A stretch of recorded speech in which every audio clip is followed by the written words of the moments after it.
It's 5:05 and welcome into a Thursday edition of the Carolina Journal News Hour on Charlotte's FM News Talk, 107.9 FM WBT. I'm Nick Craig. Good morning to you. Well, early voting kicks off in all 100 counties across the state of North Carolina today ahead of the March 3rd primary. We'll walk through all the details, all the information you need to know if you are deciding to vote today or sometime over the next almost 3 weeks with Dr. Andy Jackson from the John Locke Foundation. He'll join us coming up here in just a little bit on the Carolina Journal News Hour. In some other statewide news this morning, North Carolina is expanding its apprenticeship programs with some federal workforce funds, building on being named the best state for business, economic development, and workforce development. Some pretty high labels for the state. North Carolina is allocating funds to a state program that will connect high school students with career opportunities through pre-apprenticeships and apprenticeships programs. Democrat Governor Josh Stein announced on Tuesday that funds from the United States Department of Labor's Workforce Innovation and Opportunity Act will be dedicated to launch North Carolina's Career Launch, or as the program will be acronymed the NCCL, which will be used to grow youth apprenticeships across the state in a variety of industries and provide financial support for both employers and students, with a specific focus on supporting youth apprenticeships in Western North Carolina. The governor said during the press conference this week, apprenticeships are one of the best ways to support students, businesses, and communities across the state. 11th and 12th graders have important decisions to make about their futures. It's our job to provide them with real options and real opportunities that offer meaningful career paths right in their home communities. One of those young people is Dylan Clark, an apprentice at Machine Specialist Inc., which is in Guilford County, North Carolina. He started his apprenticeship through Guilford County Schools last month, and the governor met with Clark, who told him that it was his dream to own his own car and home. And he said thanks to this career path in advanced manufacturing, he has already purchased and is going to purchase both. Stein said the promise of North Carolina is simple, that if you work hard where you come from, you should never limit how far you can go. Industries in the program will include automobile, culinary arts, manufacturing, aerospace, childcare, healthcare, among other fields, and with students being able to learn a skill for free while earning a paycheck as they launch their future careers.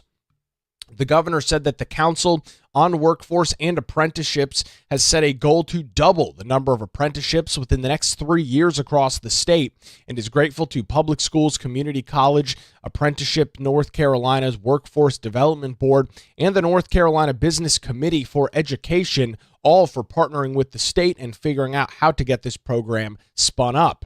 In addition, he said that employers are critical to the success of the program, highlighting another company known as Caromont Health in Gastonia, that of course in Gaston County.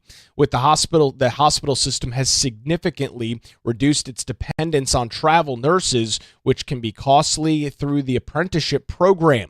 And as a result, they now have a retention rate of up to 34% higher than traditional recruitment models. Caromont Health launched its first CNA apprenticeship program back in 2019. According to Janice Hill, who is the director of the Workforce Transition Program, says, "We've looked internally and recognized that we had employees who had the motivation to go back to school. We recognized that we had employees who couldn't academically be very successful, but they were without financial support or environmental support. And that's where we stepped in with a hand up, and not to be confused with a handout. The CNA 1 program was developed, and the first class was made up entirely of housekeepers and people who delivered our food trays. Some of those individuals have gone on to become nurses." She said that the hospital system now has 11 program cohorts across 2 community colleges, all focused on the critical needs currently ongoing within the healthcare industry's current staffing shortages. And they have expanded to include several healthcare disciplines and work with Gaston College and Gaston County school systems, both of those entities, to develop their pre-apprenticeship program for high school juniors and seniors. 4 high school students, graduates, were hired in 2025 after completing their pre-apprenticeship program and are now working as CNAs in their positions at Carolmont Health and are currently working on some of the prerequisites that are required towards choosing their career paths. Upon graduation, Carolmont plans to offer scholarships to help those 5 students complete their BSN program of choice. Currently, there are 11 juniors and 11 seniors in the program, and that's just one small area, as I mentioned, in Gastonia in North Carolina. Also, during Tuesday's press conference, the governor mentioned a new launch of a dashboard that North Carolinians can check to see how each county in the state is doing, including in terms of investment in communities, new jobs that have been announced, as well as some other information. That new website is 100strong, 100strong.nc.gov. A lot of interesting information statewide that you can view on that dashboard, 100strong.nc.gov, with Governor Stein saying, as leaders, we owe transparency on the progress we're making. So I encourage everyone to check out the dashboard and hold us accountable for delivering your community. That dashboard is set to update on a somewhat of a periodic update schedule. We've also got the link to it over on our website this morning, carolinajournal.com, with the story's headline, NC expands apprenticeships with federal workforce funds.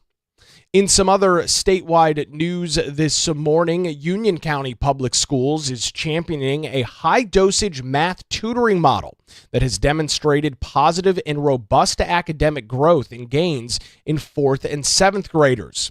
This is according to a recent presentation in front of the North Carolina Joint Legislative Education Oversight Committee. The success of the model has led to calls for a state-level funding program to spread it more broadly to other public schools.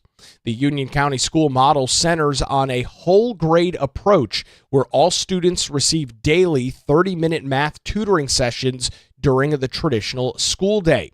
These scenarios occur in a format which is a strict 3-to-1 student-to-tutor ratio. Union County Schools personnel developed their own curriculum for the tutoring and recruited tutors at a pay of $25 an hour, which is significantly higher than other tutoring rates across the state of North Carolina. The tutors are non-certified personnel who must pass a math assessment and receive monthly training. The model mandates dedication to dedicated tutoring spaces, consistent use of curriculum binders, and the appointment of a school-based champion to support the initiative.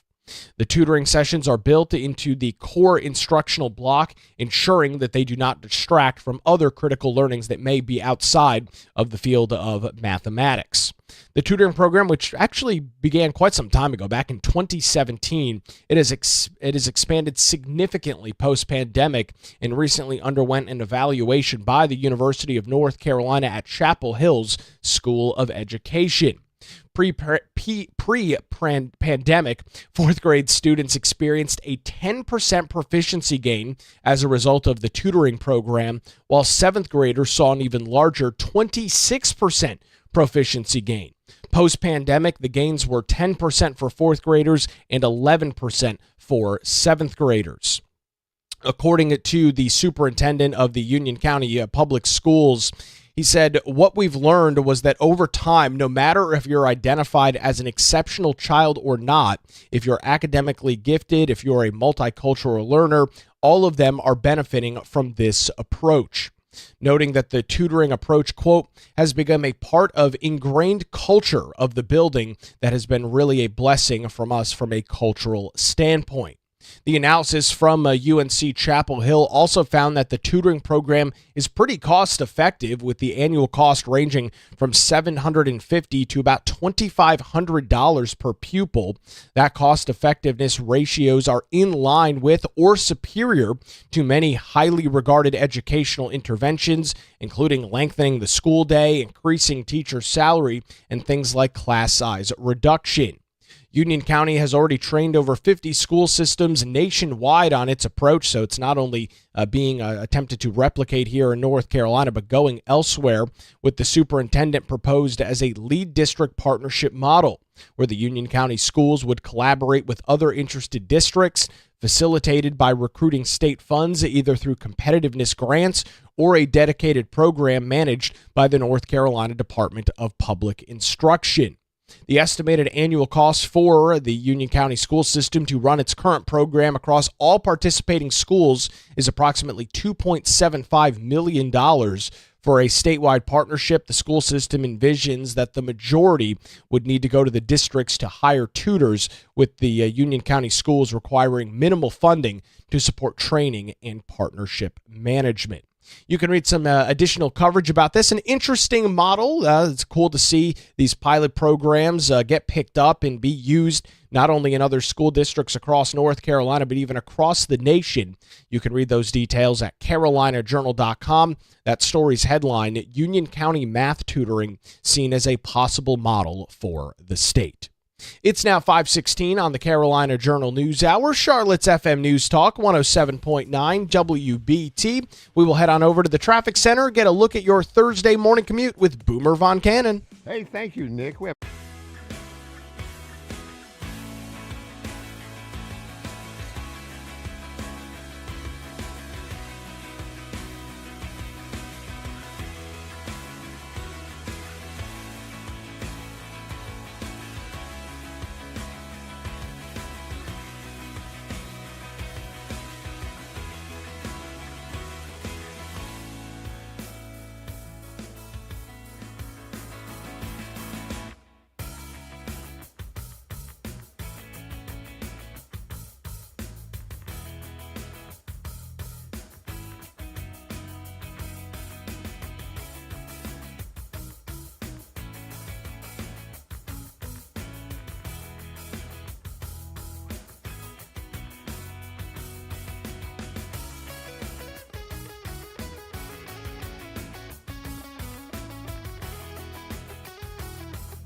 It's 522. Welcome back to the Carolina Journal News Hour. Charlotte's FM News Talk, 107.9 FM, WBT. I'm Nick Craig. Good Thursday morning to you.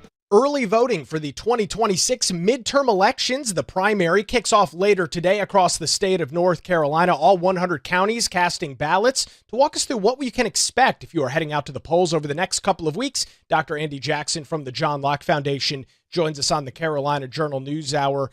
Andy, we've got a lot to deal with in early voting. Maybe some new folks that have just recently moved to the state of North Carolina, don't live in a municipality, so they couldn't vote last year. What should voters expect if they're heading out later today or over the rest of the month of February? There's going to be a bit of a rush today, and when you get later on in the period, there's going to be a secondary rush at the end. Usually it's a little backloaded. The last couple of days of early voting are usually the busiest, although there is this kind of influx on the first day. So if you're a little worried about avoiding lines, maybe don't go today, go tomorrow, and you will definitely avoid the lines because this is a primary in a non-presidential election year. Turnout's going to be really low. And so it's going to be a pretty easy time for you to get in, cast your vote, and get out, and probably any day really, but except for the last Saturday morning. Let's break this down. We're talking about a primary, meaning that there are two, in most cases, at least two different ballots available to voters. There may be different contests available depending on if there's a primary. So, Andy, based on if you're a Republican, a Democrat, or, of course, our largest voting bloc, an unaffiliated voter, who are you eligible to vote for in these primaries? Well, Republicans can vote in Republican primaries. Democrats can vote in Democratic primaries. If you're unaffiliated, your choices are broader. You can decide to vote in either one of those primaries. And there's going to be a small subset of unaffiliated voters who will request an unaffiliated ballot. Now, that's going to be premised on two conditions. One, that there's an unaffiliated ballot available. Usually those are local races, local nonpartisan races that have been folded into the primary date. It saves the county money if you don't have to have a separate race for, say, your county commission or school board at their time. And if that county is offering that, so and the person chooses it. So there's always a handful of those folks that do the unaffiliated ballot. So if you look at Vote Tracker, which is a data product that the John Locke Foundation puts out, you'll see some people requesting unaffiliated ballots. There is no unaffiliated party. They're not choosing the unaffiliated nominees. They're choosing nonpartisan races that are being voted on primary day. And Andy, it's interesting. If you go back in North Carolina about over the last 30 or 40 years, there were a lot more of those local races that you're talking about, county commission and school board, that were nonpartisan, like what many people saw in the municipal elections back last year in 2025. But it seems like that trend is continuing to go downwards, and more of these races, school board, county commission, things of that nature, are now partisan with R's and D's, maybe running against each other in the general or a contested primary election within their own party. Right, and that has been a general trend in North Carolina, some people think that's a terrible idea, that you shouldn't introduce this level of partisan politics into local races. But it also gives an important clue to voters, because a lot of times, especially for these local races, people aren't doing a whole lot of research. But if you see that R or that D by your name for somebody, say, voting for, running for county commission or school board, you have at least a rough idea of what that person is representing. And so that helps you make that decision. That's a heuristic that voters can use. And without that, then you really have to bear down and maybe even just vote on name, whose name is at the top of the list, or even skip it, because we do know that unaffiliated races tend to have a lot of roll-off, a lot lower voter participation than partisan races.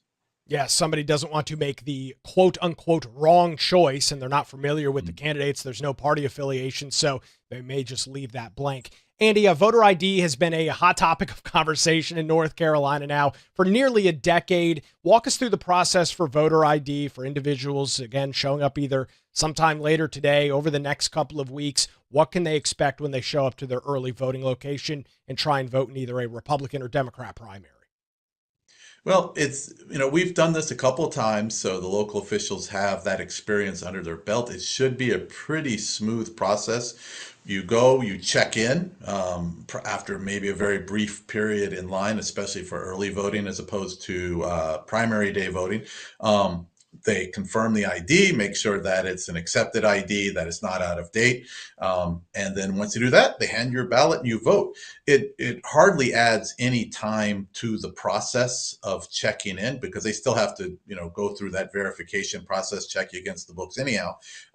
And so most people who come in with their IDs aren't really going to notice a difference between their voting experience when they didn't have an ID.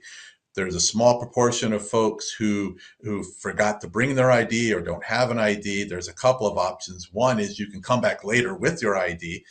That's an advantage of early voting. If you forget once, you can say, oh, well, let me just come by again later on my way home from work and I'll bring my ID then.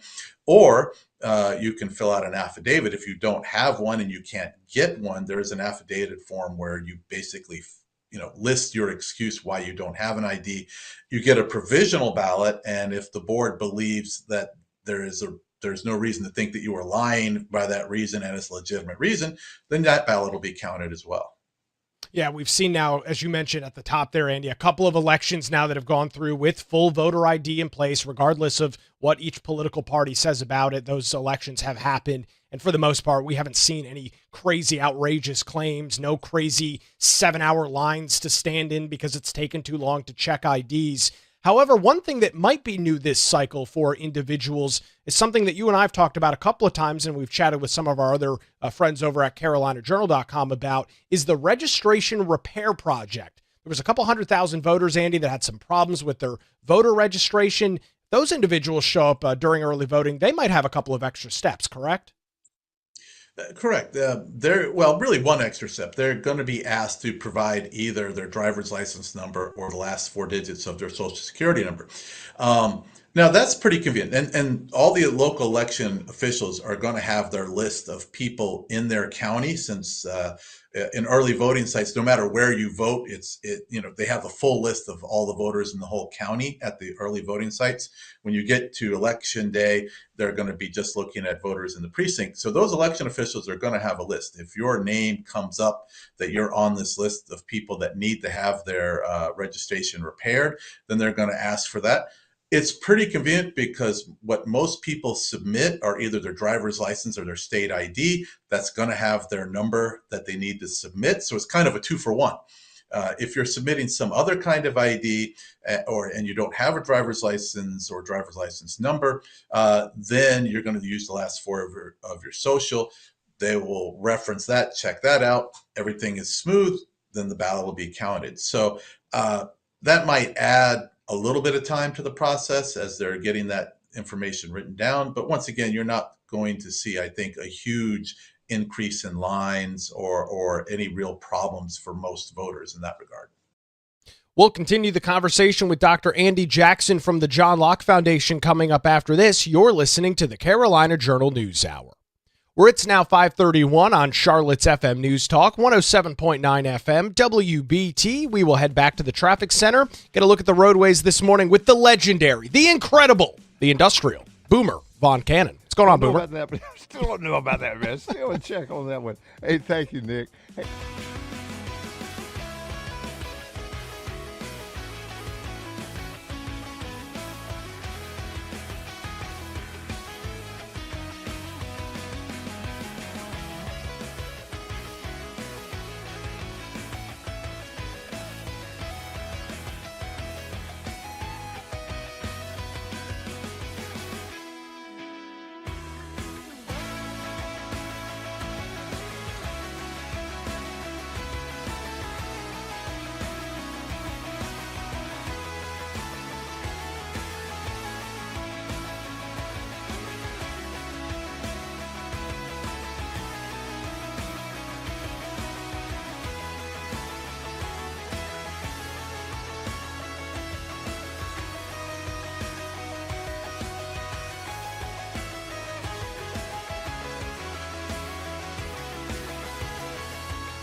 It's 5:38. Welcome back to the Carolina Journal News Hour. Charlotte's FM News Talk, 107.9 FM, WBT. Continuing our conversation this morning with Dr. Andy Jackson. He from the John Locke Foundation, as early voting kicks off in all 100 counties across the state of North Carolina today ahead of the March the 3rd primary election.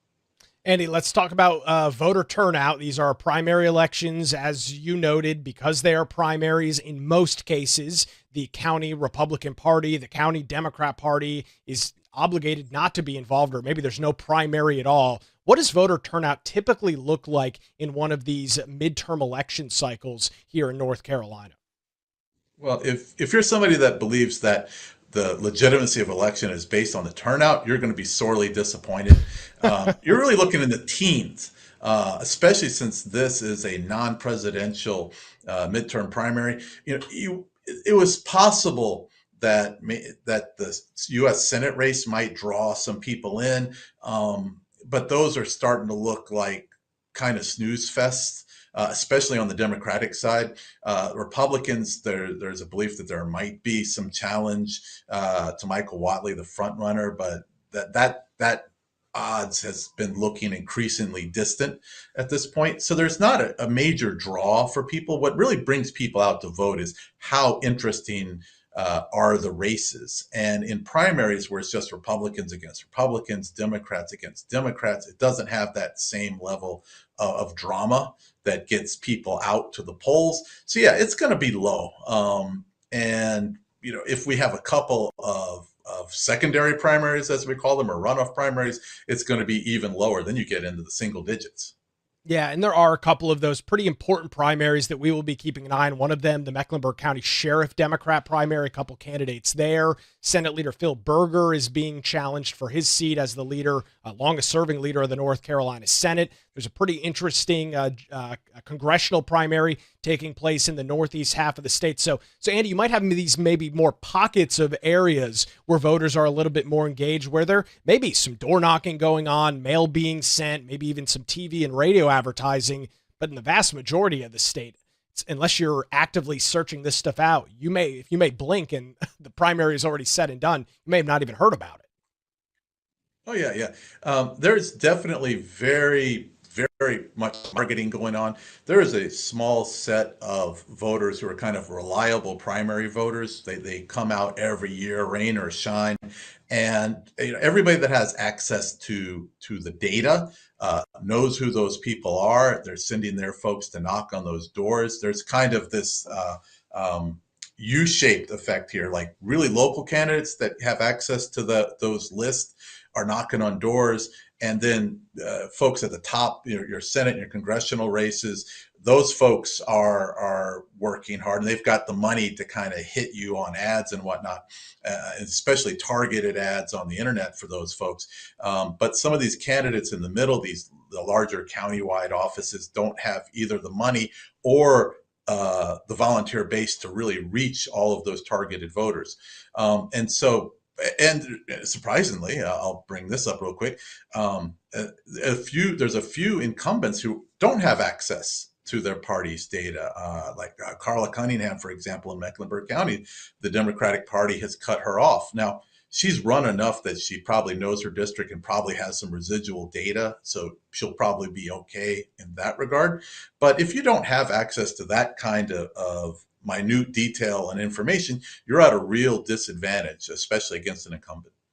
Yeah, no question about that. Andy, before we let you go, we appreciate all the information this morning. Tell us a little bit about the Carolina Election Tracker. For those that are political nerds and nuts and want to track this day in and day out as the early voting period continues to tick through as we get towards the end of the month, tell us a little bit about that project. You're the man responsible. You're the one behind it. What can folks see there, and what should they be looking for? Well, this is called Vote Tracker. It's at carolinaelections.com. This is a website that we maintain, and every time votes start coming in, we keep up with them. And the nice thing about this is, if you want to see like what are the demographics of the 4th district Democratic primary, for example, you can do that. You get into our page, once again, at carolinaelections.com, click on Vote Tracker.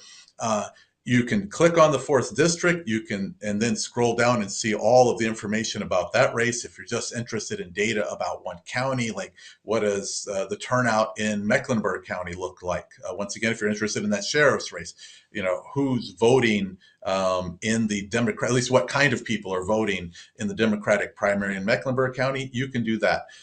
It's a very flexible system, and we've only have a little over 2,000 votes right now because it's just been mail voting. But starting later today and with tomorrow's upload, we're going to get today's data, and you're really going to be able to start digging into kind of beefy amounts of data and see what the trends are. Not the vote totals, we won't know that until the evening of March 3rd, but what kinds of folks are voting and what kind of folks are not voting by implication. Yeah, it's a great resource at carolinaelections.com. Andy, we'll be catching up with you pretty frequently over the next couple of weeks. You'll be digging through this data, bringing us some of the trends. We greatly appreciate it. This morning, Dr. Andy Jackson from the John Locke Foundation joins us on the Carolina Journal News Hour. Where it's now 5:44 on Charlotte's FM News Talk, 107.9 FM, WBT. We will head back to the traffic center, get another look at the roadways this Thursday morning with Boomer Von Cannon. Hey, thank you, Nick. I-80.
The John Locke Foundation's Carolina Liberty Conference is headed to Raleigh, February the 27th and 28th. The event brings together policymakers, scholars, community leaders, and citizens from across the Tar Heel State to explore the challenges and opportunities of advancing freedom in today's political and cultural climate. Takes place February the 27th and 28th at the Starview Hotel in Raleigh. And this year we will be celebrating the 250th anniversary of the American Revolution. We've got some great guest speakers like Chief Justice Paul Newby. He is the top man over at the North Carolina Supreme Court, State Auditor Dave Bolick, and more. Register and get your tickets for the 2026 Carolina Liberty Conference today by visiting johnlock.org. That's JOHNLOCK.org. Look forward to seeing you at the 2026 Carolina Liberty Conference. It's now 5:52 on the Carolina Journal News Hour, Charlotte's FM News Talk, 107.9 FM, WBT. In some other statewide news this morning, Democrat Governor Josh Stein announced at a press conference this week that there will be an expansion of the North Carolina Energy Saver program to all 100 counties in the state. This is a federally funded program through the Department of Energy, and it is designed to make utility bills more affordable by offering 2 rebates to eligible households who are at between 80 to 150% of the area's median income. The first rebate offers up to $16,000 for making whole home efficiency upgrades, such as installing energy-efficient HVAC units, with the second rebate program offering up to $14,000 for a new, more energy-efficient appliance, such as an electric stove. The first rebate is projected to save an average of nearly $1,000 a year, which the governor said they don't have the numbers just on yet for the second rebate. Governor Stein said during the press conference, it's a win for families who participate because they get significant savings for upgrading their appliances and HVAC systems. And then they save thousands of dollars a year on their utility bills over time. It's a win for contractors because we're keeping them working and supporting roughly 2,300 jobs. It's a win for our environment and our health. Reducing energy use also reduces carbon emissions, and it's a win for our energy grid. The more families who participate, the less strain that there will be on the state's power grid.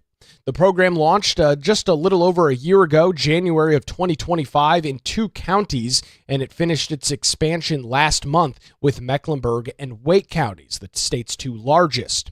The program has received a little over 4,800 applications, of which 1,700 have been approved, and an estimated $770,000 in projects have been completed in some 51 households, resulting in an estimated 293 kilowatt hours saved over the last year.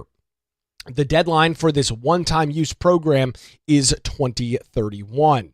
The governor said that he's eagerly awaiting the recommendations of his Energy Policy Task Force, which he created by executive order in August of this year.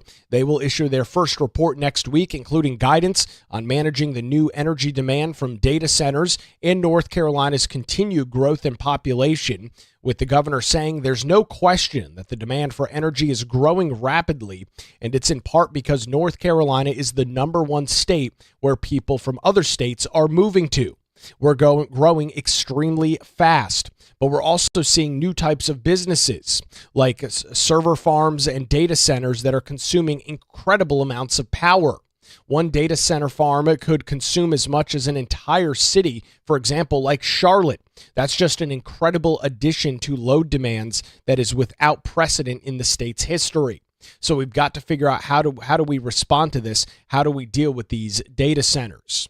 While he said that the rising costs of power should not be passed on to the consumers, he did not agree with Senate Bill 266 that was passed by the North Carolina General Assembly. It was called the aptly named Power Bill Reduction Act. However, the governor not necessarily practicing what he preaches, he vetoed it. Fortunately, the General Assembly overrode his veto, and with that override, the the state's interim 2030 carbon reduction mandate, which is projected to save consumers nearly $15 billion, was passed into law and cutting out some of these interim goals. However, in August, Stein said it will mean higher costs for families and threaten up to 50,000 future jobs. So a little bit of politicking going on as it relates to the Power Bill Reduction Act. John Sanders, who is the director of the Center for Food, Power, and Life at the John Locke Foundation, said that while he would welcome the governor joining Locke's push to keep North Carolina's electrical grid reliable while at the same time keeping electricity costs low, the governor is going about it in the wrong way. Saying first, you don't keep down costs by shifting them from the electrical company to the taxpayers. And secondly, as we learned during the Soviet Union, you don't put the economy under the direction of an executive government committee and expect growth. Third, even if the governor's worries about fuels costs, he should know that there are many costs to electrical generating facilities other than fuel, including capital costs, operation, maintenance, and utility profits. You can read some additional details on this story this morning over on our website, carolinajournal.com. That's going to do it for a Thursday edition of the Carolina Journal News Hour. WBT News is next, followed by Good Morning BT. We're back with you tomorrow morning, 5 to 6, right here on Charlotte's FM News Talk, 107.9 FM, WBT.